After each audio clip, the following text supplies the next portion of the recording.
إن عذابي لشديد. آمنت بالله صدق الله مولانا العظيم وصدق رسوله النبي الكريم ونحن على ذلك لمن الشاهدين والشاكرين والحمد لله رب العالمين. درود پاک.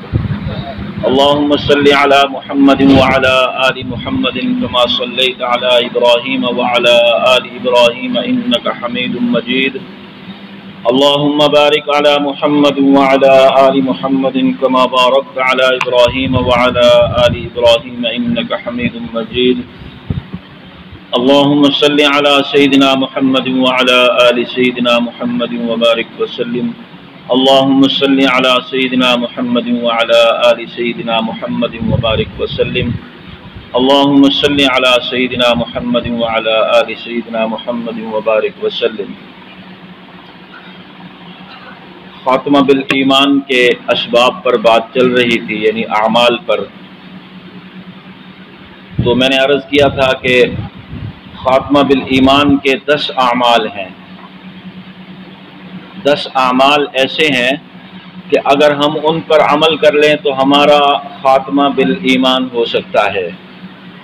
یعنی آخری وقت میں ہمیں کلمہ شہادت نصیب ہو سکتا ہے. تو جس کو آخری وقت میں کلمہ شہادت نصیب ہو جائے تو سمجھ لو کہ وہ اپنا ایمان سلامت لے کر جا رہا ہے دنیا سے. تو اس میں سب سے پہلا عمل جو تھا وہ تھا نظروں کی حفاظت کرنا، اور دوسرا عمل تھا مسواک کرنا، اور تیسرا عمل تھا شکر کرنا. یعنی اللہ تعالیٰ نے جو ہمیں نعمتیں عطا فرما رکھی ہیں ان نعمتوں پر اللہ تعالیٰ کا شکر ادا کرنا. اس شکر پر بات چل رہی تھی. تو یاد رکھیں کہ اللہ رب العزت اس بات کو پسند فرماتے ہیں کہ اس کی نعمتوں کا تذکرہ بھی کیا جائے اور پھر ان نعمتوں پر اللہ تعالیٰ کا شکر بھی ادا کیا جائے. اب دیکھیے، اگر کوئی بندہ ہمارے بیٹے کو نوکری لگوا دے تو ہم اس کی تعریفیں کرتے نہیں تھکتے، لیکن وہ ذات، وہ رب جو ہمیں صبح و شام کھلا رہا ہے، پلا رہا ہے، تو ہم اس کی دی ہوئی نعمتوں پر اس کا شکر کیوں نہ ادا کریں، اس کی تعریف کیوں نہ کریں. تو جب بھی کوئی بات ہو یا کوئی ہمیں نعمت یاد آئے تو ہم اس نعمت کا تذکرہ بھی خوب کریں اور پھر اس نعمت پر ہم شکر بھی ادا کریں. اب دیکھیے کہ ہمارے معاشرہ میں ایک وبا ہے کہ جو اللہ تعالیٰ نے ہمیں نعمتیں عطا فرما رکھی ہیں ہمیں وہ نعمتیں یاد نہیں رہتی اور ہم ان پر شکر بھی اللہ تعالیٰ کا ادا نہیں کرتے. لیکن اگر اللہ رب العزت کسی اور کو کوئی نعمت عطا فرما دے تو پھر ہمارے دل کے اندر حسد کی وجہ سے ایک جلن شروع ہو جاتی ہے کہ اس کو یہ نعمت اس بندے کو کیوں ملی ہے، مجھے ملنی چاہیے تھی. یہ ہمارے معاشرے کی وبا ہے، بہت بڑی وبا ہے، بہت بڑی بیماری ہے. جبکہ ہونا تو یہ چاہیے کہ ہم اپنی جو اللہ تعالیٰ نے ہمیں نعمتیں عطا فرما رکھی ہیں ہم ان نعمتوں پر غور کریں، ہم اپنی نعمتوں پر غور کریں کہ اللہ تعالیٰ نے مجھے کتنی نعمتیں عطا فرما رکھی ہیں. میرا تو یہ حق بنتا ہے کہ میں ان نعمتوں پر اللہ تعالیٰ کا شکر ادا کروں. لیکن ہوتا یہ ہے کہ جو دوسرے کے پاس نعمت ہوتی ہے اس کو بھی اللہ تعالیٰ عطا فرماتے ہیں، پھر اس پر انسان جلتا رہتا ہے. جبکہ اللہ کے نبی صلی اللہ علیہ وسلم نے ایک خوبصورت اصول بتایا ہے. فرمایا کہ تم اگر دین کے معاملے میں دیکھنا چاہو تو اپنے سے اوپر والے کو دیکھو. دین کے معاملے میں تم اپنے سے اوپر والے کو دیکھو اور دنیا کے معاملے میں تم اپنے سے نیچے والے کو دیکھو. کہ جب تم دین کے معاملے میں اپنے سے اوپر والے کو دیکھو گے تو پھر تمہیں اس بات کا احساس ہوگا کہ جتنا دین اس بندے کے پاس ہے میرے پاس نہیں ہے، مجھے بھی یہ دین حاصل کرنا چاہیے. اور جب تم دنیا کے معاملے میں اپنے سے نیچے والے کو دیکھو گے تو پھر تمہیں احساس ہوگا کہ اللہ تعالیٰ نے مجھے اس سے زیادہ نعمتیں عطا فرما رکھی ہیں اور مجھے ان نعمتوں پر اللہ تعالیٰ کا شکر ادا کرنا چاہیے۔ دیکھیے ایک واقعہ لکھا ہے بزرگوں نے کہ ایک آدمی مسجد میں نماز پڑھنے کے لیے گیا، اس کے پاؤں میں جوتے نہیں تھے، ننگے پاؤں، اور عین تپتی دھوپ میں وہ اللہ کے گھر میں اللہ کی عبادت کرنے کے لیے چلا گیا، نمازی تھا۔ تو وہاں پر جا کر جب اس نے نماز پڑھ لی تو پھر وہ شکوہ کرنے بیٹھ گیا کہ یا اللہ میں تو تیرا حکم ماننے کے لیے مسجد میں آ گیا ہوں، لیکن تو نے تو مجھے جوتے عطا نہیں فرمائے، میرے پاس تو جوتے بھی نہیں ہیں۔ اس طرح کا شکوہ کر رہا تھا۔ شکوہ کرتے ہوئے وہ جب اٹھ کر واپس جانے لگا تو دیکھا کہ ایک آدمی ہے اور وہ ٹانگوں سے معذور ہے، ٹانگوں سے معذور ہے، اور وہ گھسٹ گھسٹ کر نماز پڑھنے کے لیے مسجد میں آ رہا ہے، گھسٹ گھسٹ کر۔ تو دل کے اوپر ایک چوٹ پڑی، کہنے لگا کہ یا اللہ میں تو اپنے پاؤں کے جوتے کا شکوہ کر رہا تھا، لیکن اس کے پاس تو پاؤں ہی نہیں ہے، یہ تو معذور ہے، لیکن اس کے باوجود تیرا حکم ماننے کے لیے گھسٹ گھسٹ کر تیرے گھر کے اندر آ رہا ہے۔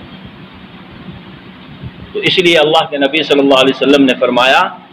کہ جب تم دنیا کے معاملے میں اپنے سے نیچے والے کو دیکھو گے تو پھر جو اللہ تعالیٰ نے تمہیں نعمتیں عطا فرما رکھی ہیں ان نعمتوں کی تمہیں قدر معلوم ہوگی، پھر تم شکر کرو گے۔ یہ اصول ہے، بڑا خوبصورت اصول ہے۔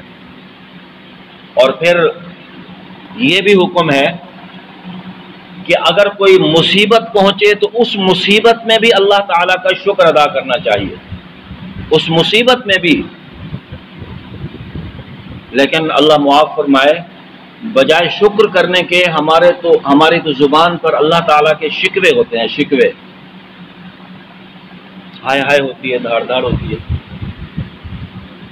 ہمارے ایک بزرگ گزرے ہیں، حضرت سید اصغر حسین صاحب رحمۃ اللہ علیہ، دارالعلوم دیوبند کے اساتذہ میں سے تھے، اور مفتی تقی عثمانی صاحب دامت برکاتہم العالیہ کے جو والد تھے مفتی محمد شفیع صاحب رحمۃ اللہ علیہ، ان کے استاد تھے،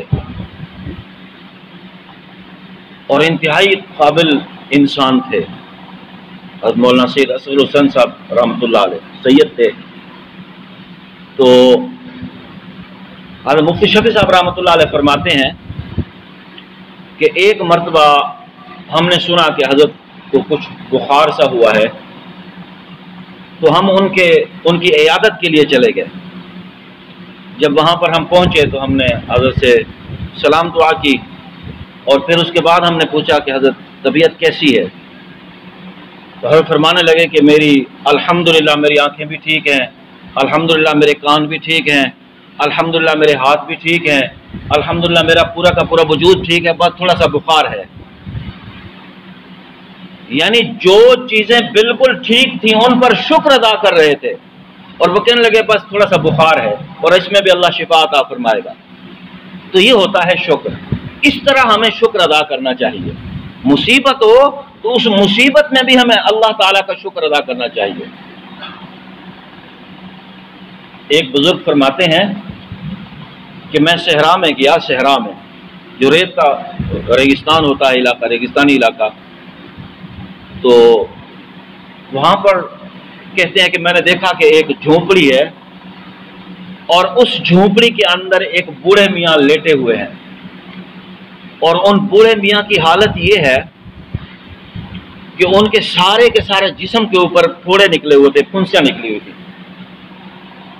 اور آنکھوں سے بھی نابینا تھے اور پاؤں سے بھی معذور تھے۔ تو وہ فرماتے ہیں کہ میں نے محسوس کیا، دیکھا کہ وہ کچھ پڑھ رہے ہیں، تو فرماتے ہیں کہ میں اس کے ذرا قریب ہوا، اور قریب ہو کر میں نے کان لگا کر سنا، تو وہ کہہ رہے تھے کہ یا اللہ جو تو نے مجھے نعمتیں عطا فرما رکھی ہیں میں ان نعمتوں پر تیرا شکر ادا کرتا ہوں۔ تو بزرگ فرماتے ہیں کہ میں بڑا حیران ہوا کہ ایک بندہ بیمار ہے، چارپائی کے اوپر پڑا ہوا ہے، پورا جسم کے اوپر پھنسیاں ہیں، اور ٹانگوں سے معذور ہے، آنکھوں سے نابینا ہے، لیکن اس کے باوجود وہ اللہ تعالیٰ کا شکر ادا کر رہا ہے کہ یا اللہ تو نے جو مجھے نعمتیں عطا فرما رکھی ہیں، میں ان نعمتوں پر تیرا شکر ادا کرتا ہوں۔ تو وہ بزرگ فرماتے ہیں کہ میں نے اس سے کہا کہ بھائی آپ تو ٹانگوں سے معذور ہو، آنکھوں سے نابینا ہو، آپ کا جسم زخمی ہے، سارے کا سارا جسم، آپ کے پاس کون سی ایسی نعمتیں ہیں جن پر آپ شکر ادا کر رہے ہو؟ تو وہ مجھے کہنے لگے واہ کیا بات کہی آپ نے، کیا ایمان اللہ تعالیٰ کی کم نعمت ہے جس سے اللہ تعالیٰ نے مجھے نوازا ہوا ہے؟ کیا ایمان کم نعمت ہے؟ تو فرماتے ہیں کہ اس کی یہ بات مجھے بڑی اچھی لگی، اور میں نے اس سے پوچھا کہ اگر کوئی آپ کی خدمت ہو تو میں وہ خدمت انجام دینا چاہتا ہوں، میں آپ کی خدمت کرنا چاہتا ہوں، کوئی کام ہو تو میں اس کام کے ذریعے سے آپ کی خدمت کرنا چاہتا ہوں۔ تو وہ کہنے لگے کہ میرا ایک بیٹا ہے اور 2 دن سے وہ غائب ہے، واپس نہیں آیا۔ وہی میرا بیٹا مجھے وضو کراتا تھا، مجھے مسواک کراتا تھا اور مجھے نماز پڑھواتا تھا، میری خدمت کرتا تھا۔ 2 دن سے میرا بیٹا واپس نہیں آیا، اگر ہو سکے تو اس کو ڈھونڈ کر میرے پاس لے آؤ۔ تو بزرگ فرماتے ہیں کہ میں نکلا، اس کے جھونپڑے سے باہر ذرا دور گیا تو دیکھا کہ ایک انسان کا ڈھانچہ پڑا ہوا ہے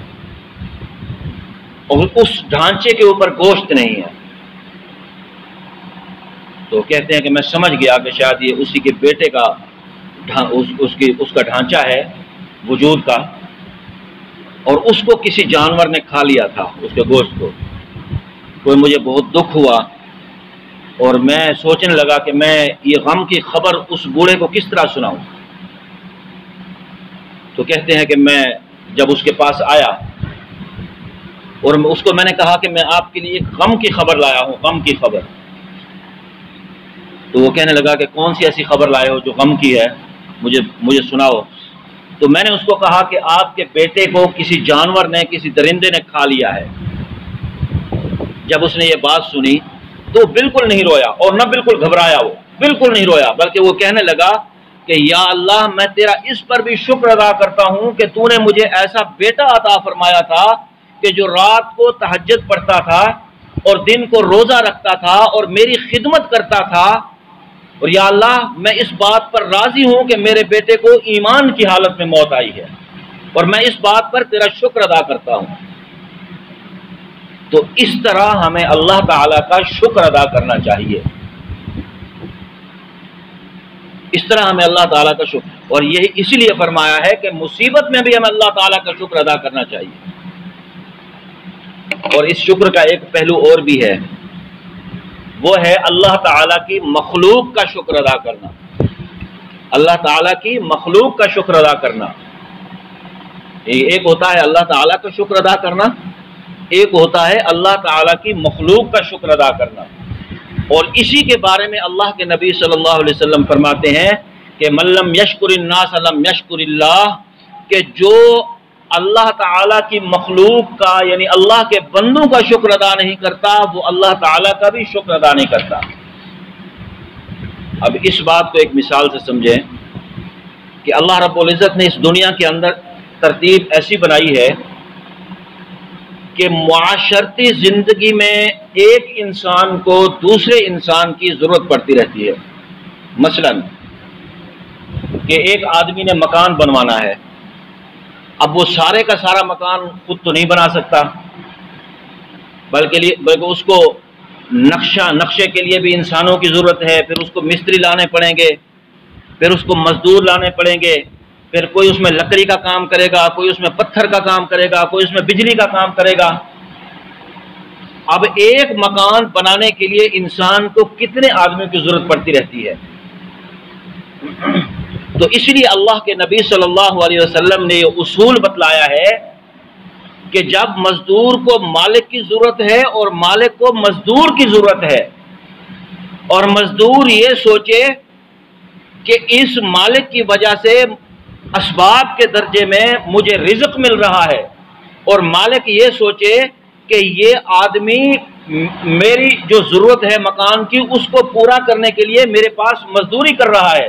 اور مزدور مالک کا شکر ادا کرے اور مالک مزدور کا شکر ادا کرے۔ اس لیے اللہ کے نبی صلی اللہ علیہ وسلم نے فرمایا کہ من لم یشکر الناس لم یشکر اللہ، کہ جو انسانوں کا شکر ادا نہیں کرتا، اللہ کے بندوں کا شکر ادا نہیں کرتا، وہ اللہ تعالیٰ کا بھی شکر ادا نہیں کرتا۔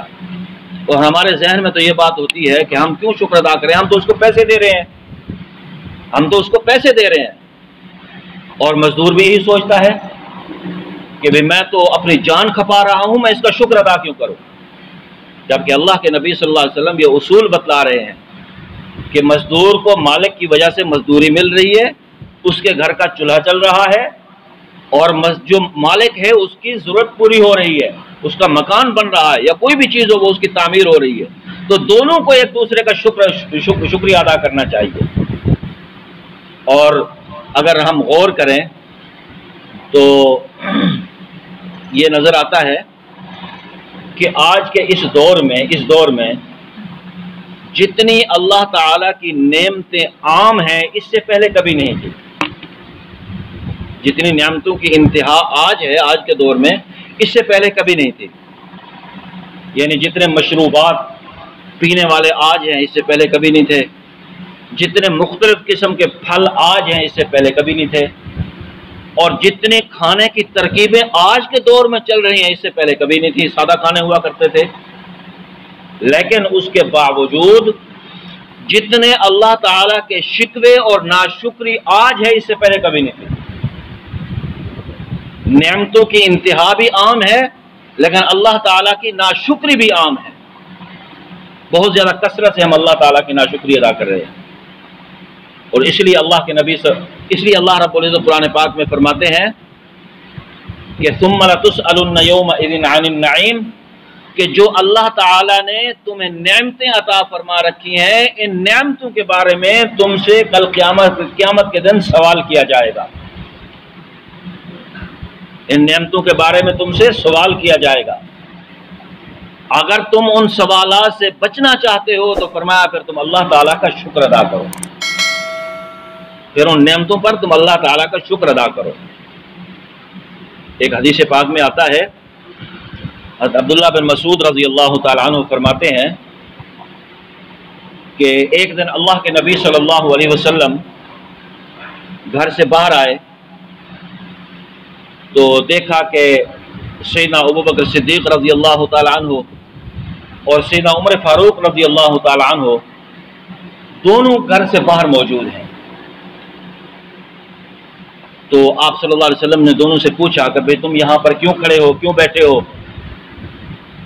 تو وہ کہنے لگے کہ الجوع یا رسول اللہ صلی اللہ علیہ وسلم، کہ یا رسول اللہ صلی اللہ علیہ وسلم بھوک بہت زیادہ ہے، بھوک بہت زیادہ ہے، اور بھوک کی وجہ سے ہم گھر سے باہر آئے ہوئے ہیں، گھر کے اندر کھانے کے لیے کچھ بھی نہیں تھا۔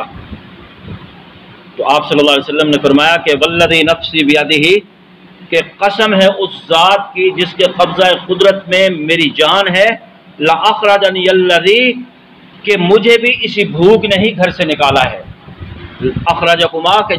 جس بھوک نے تم دونوں کو گھر سے نکالا ہے۔ پھر فرمایا قوما، کھڑے ہو جاؤ، کھڑے ہو جاؤ، چلتے ہیں۔ تو آپ صلی اللہ علیہ وسلم ان کو لے کر سیدنا ابو ایوب انصاری رضی اللہ تعالیٰ عنہ کے گھر میں تشریف لے گئے۔ تو جب وہاں پر پہنچے تو ابو ایوب انصاری رضی اللہ تعالیٰ عنہ گھر پر موجود نہیں تھے، تو ان کی اہلیہ نے، ان کی گھر والی نے استقبال کیا، پھر انہوں نے بٹھایا۔ تو آپ صلی اللہ علیہ وسلم نے پوچھا کہ اینا ابو ایوب، کہ ابو ایوب کہاں ہے؟ تو ان کی اہلیہ کہنے لگی کہ یا رسول اللہ صلی اللہ علیہ وسلم وہ کنویں سے میٹھا پانی بھرنے کے لیے گئے ہوئے ہیں اور ابھی آتے ہی ہوں گے۔ تو آپ صلی اللہ علیہ وسلم بیٹھ گئے تشریف فرما ہوئے صحابہ کرام کے ساتھ۔ تو اتنے میں ابو ایوب انصاری رضی اللہ تعالیٰ عنہ بھی پانی بھر کر گھر کے اندر داخل ہو گئے، تشریف لے آئے۔ تو جب انہوں نے آپ صلی اللہ علیہ وسلم کو اور آپ صلی اللہ علیہ وسلم کے صحابہ کرام کو دیکھا تو خوشی کا اظہار فرمایا اور تعریف بھی کی، اور جب انہوں نے آپ صلی اللہ علیہ وسلم کے چہرہ اقدس کو دیکھا تو وہ سارا معاملہ سمجھ گئے، سارے کا سارا معاملہ سمجھ گئے۔ تو ان کے گھر کے اندر ایک کھجور کا درخت تھا، تو اس درخت کے اوپر چڑھے اور وہاں سے ایک پورے کا پورا خوشہ توڑا، اور خوشہ توڑ کر سارے کا سارا اللہ کے نبی صلی اللہ علیہ وسلم اور آپ صلی اللہ علیہ وسلم کے صحابہ کرام کے سامنے لا کر رکھ دیا۔ تو آپ صلی اللہ علیہ وسلم نے فرمایا کہ تم اس میں سے پکی پکی کھجوریں لے آتے، یہ سارے کا سارا خوشہ کیوں توڑا ہے تم نے؟ تو آگے سے ابو ایوب انصاری رضی اللہ تعالیٰ نے جواب دیا کہ میرا دل چاہ رہا تھا کہ اس میں سے آپ پکی بھی کھائیں، پکی کھجوریں بھی کھائیں، اور اس میں سے آدھی پکی اور آدھی کچی کھجوریں بھی کھائیں، کیونکہ بعض اوقات انسان کا مزاج ہے نا، بعض اوقات ایسا ہوتا ہے کہ انسان کو پکی کھجوریں اچھی لگتی ہیں اور بعض اوقات انسان کو آدھی پکی اور آدھی کچی اچھی لگتی ہیں۔ تو بہرحال پھر اللہ کے نبی صلی اللہ علیہ وسلم اور صحابہ کرام وہ کھانے لگے کھجوریں، تو ان کے گھر کے اندر ایک بکری کھڑی ہوئی تھی، تو انہوں نے ایک بکری کو ذبح کیا اور اس بکری کے گوشت کو 2 حصوں میں تقسیم کیا، اور ایک حصے کو انہوں نے بھون لیا، اور دوسرے حصے کا جو دوسرا حصہ تھا گوشت کا، ان کی اہلیہ نے اس کا سالن بنا لیا، اور وہ بھنا ہوا گوشت جب آپ صلی اللہ علیہ وسلم کے سامنے لایا گیا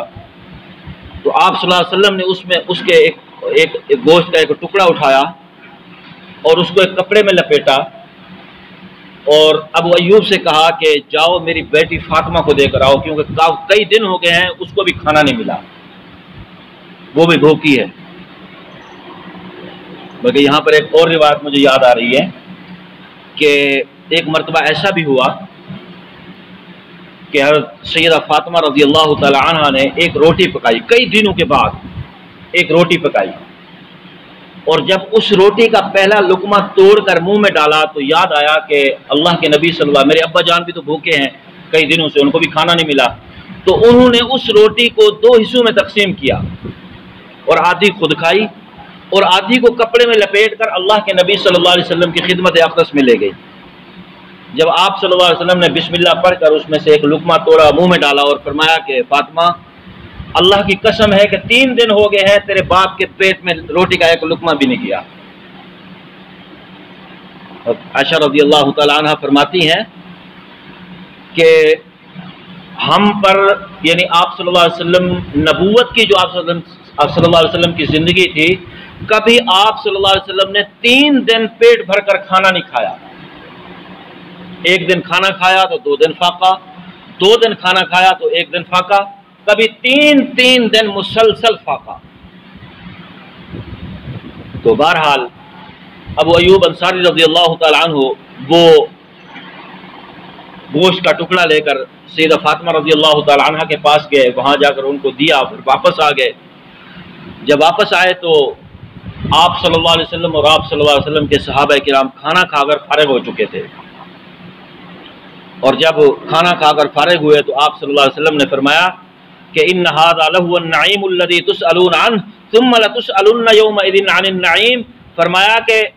یہ وہ نعمتیں ہیں جن کے بارے میں کل قیامت کے دن تم سے سوال کیا جائے گا، کل قیامت کے دن تم سے سوال کیا جائے گا۔ اور جب آپ صلی اللہ علیہ وسلم نے یہ بات ارشاد فرمائی تو فکبر ذلک علی اصحابہ، تو صحابہ کرام کے اوپر یہ بات ذرا بھاری گزری کہ اتنی بھوک، اتنی اشتہا کے بعد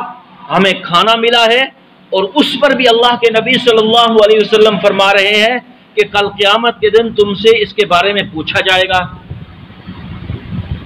تو جب صحابہ کرام کی پریشانی آپ صلی اللہ علیہ وسلم نے دیکھی تو پھر آپ صلی اللہ علیہ وسلم نے فرمایا کہ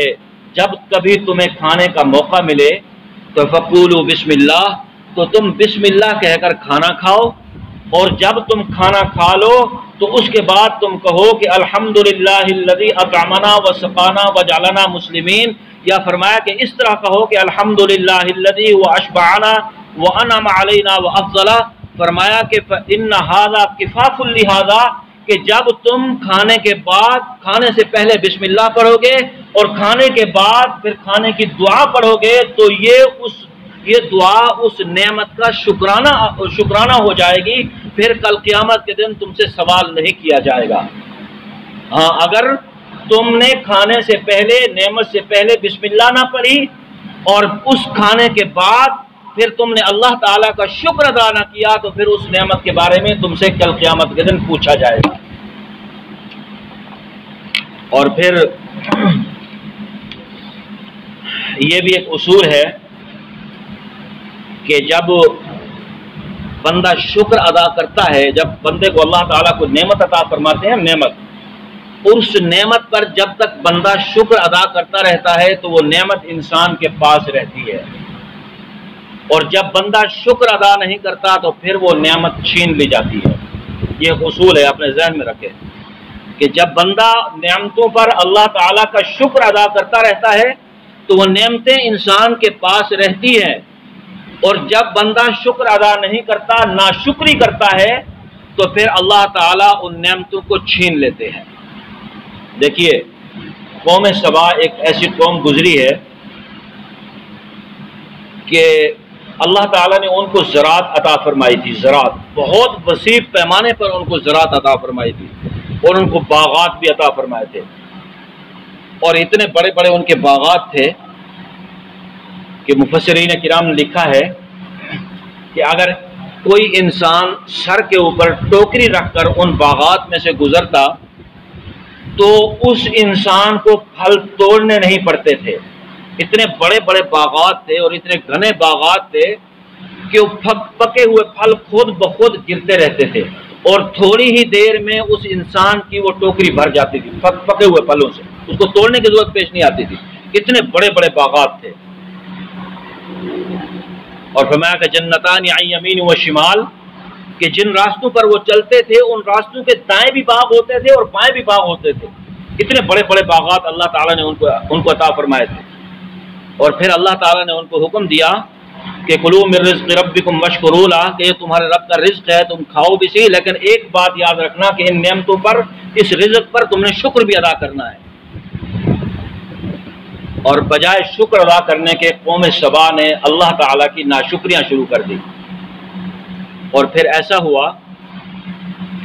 کہ اس زمین کے نیچے جو پانی کا منبع تھا، اللہ تعالیٰ نے اس سارے کے سارے پانی کو خشک فرما دیا، ختم فرما دیا، اور کچھ ہی دنوں میں وہ باغات جو تھے، وہ زراعت جو تھی، وہ ساری کی ساری تباہ و برباد ہو گئی۔ اور پھر فرمایا کہ وَهَلْ نُجَازِي إِلَّا الْكَفُورَ، کہ جو ہماری ناشکری کرتا ہے پھر ہم اس کو بدلہ بھی اسی طرح دیتے ہیں کہ اس سے وہ نعمتیں پھر واپس ہم چھین لیتے ہیں۔ تو یہ اصول ہے کہ جب تک بندہ اللہ تعالیٰ کی نعمتوں پر اللہ تعالیٰ کا شکر ادا کرتا رہتا ہے تو وہ نعمتیں پاس رہتی ہیں۔ جب انسان اللہ تعالیٰ کی نعمتوں پر شکر ادا کرنا چھوڑ دیتا ہے تو پھر اللہ تعالیٰ وہ نعمتیں بھی واپس لے لیتے ہیں۔ اب دیکھیے ہماری بھی حالت کچھ اس طرح ہی ہے کہ ہمارے اوپر جو مختلف قسم کی وبائیں اس وقت پھوٹ رہی ہے، ایک تو کرونا کی وبا ہے، اور پھر وہ ٹڈی دل آ گیا تھا، اس نے ہماری فصلوں کو نقصان پہنچایا، باغات کو نقصان پہنچایا، اور پھر جو باغات کی اس وقت حالت ہے وہ بھی ہمارے سامنے ہے۔ باغات کی حالت جو اس وقت چل رہی ہے وہ بھی ہمارے سامنے ہے۔ تو یاد رکھیں کہ اس کی سب سے بڑی وجہ اللہ تعالیٰ کا شکر ادا نہ کرنا ہے، اللہ تعالیٰ کی ناشکری ہے۔ دیکھیے باغات آئے یا کوئی بھی فصل آئی تو شکر یہ ہے کہ ہم ایک ایک دانے کا عشر ادا کریں، یہ ہے شکر، اور جب ہم عشر ادا کریں گے تو پھر وہ نعمتیں باغات کی صورت میں یا فصلوں کی صورت میں ہمارے پاس موجود رہیں گی۔ جب ہم عشر ادا نہیں کریں گے تو پھر اللہ تعالیٰ وہ نعمتیں واپس لے لیں گے۔ دیکھو دریا کے کٹاؤ میں، دریا کٹاؤ کرتا رہا، اس میں کتنے ہمارے باغات چلے گئے۔ اور پھر ایک بات اور بھی میرے ذہن میں آ گئی ہے، ایک بندہ سوچتا ہے کہ میں تو عشر دے رہا ہوں لیکن اس کے باوجود میرے باغات کے اوپر بیماری بھی آ گئی ہے، اور دریا کے کٹاؤ میں میرے باغات بھی چلے گئے ہیں۔ یہ انسان سوچتا ہے، اور اس سے پھر انسان کا ایمان بھی تھوڑا سا کمزور ہوتا ہے۔